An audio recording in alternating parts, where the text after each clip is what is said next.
I'd like to introduce you to one of our cocktails, the Schoner Vogel. The Schoner Vogel is our take, or a European take, on a traditional Paloma, where Paloma means dove in Spanish.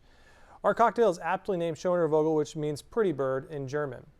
So let's talk about the ingredients of the Schoner Vogel. So the Schoner Vogel starts with lime juice and grapefruit juice. We add agave syrup to sweeten it a little bit. We also add some sea salt. One area where it gets really European is when we add one of our favorite beers, which is the Stiegl Radler. Stiegl Radler is 60% grapefruit juice and 40% Pilsner beer. It's really refreshing in the summer, and it really adds to this cocktail and complements it very well. The main spirit in the Schoner Vogel is Aretz Tequila Blanco, so very classic in a Paloma.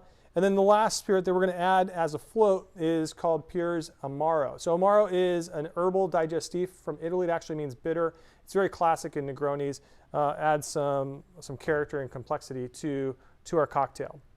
So the first thing we do when we get our Schoner Vogel going is we're going to fill up our Collins glass with pebble ice. We use penny pound ice. It's the best cocktail ice in the city. We're going to fill it not all the way to the top. We're going to leave about a finger length from the rim of the glass, because we're going to add that float in at the very end.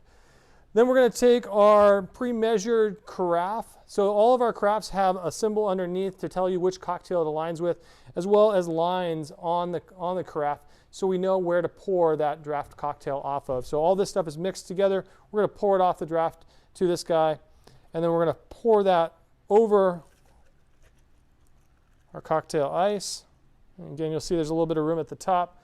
Then what we're going to do is we're going to take a nice healthy sprig of clean washed rosemary, and we're going to tuck that in there. And then we're going to take a washed grapefruit. We're going to take a peel of that grapefruit. We're not going to drop it on the ground. We're going to tuck it right behind there. Second to last step, we're going to take our paper straw, drop that in there, and then the final part of the presentation, what makes this thing nice and real beautiful and, again, really tasty. So we're going to do that float, 45-degree angle. It'll stop on its own, commit, and then you get a beautiful cascade. This is the Schoner Vogel.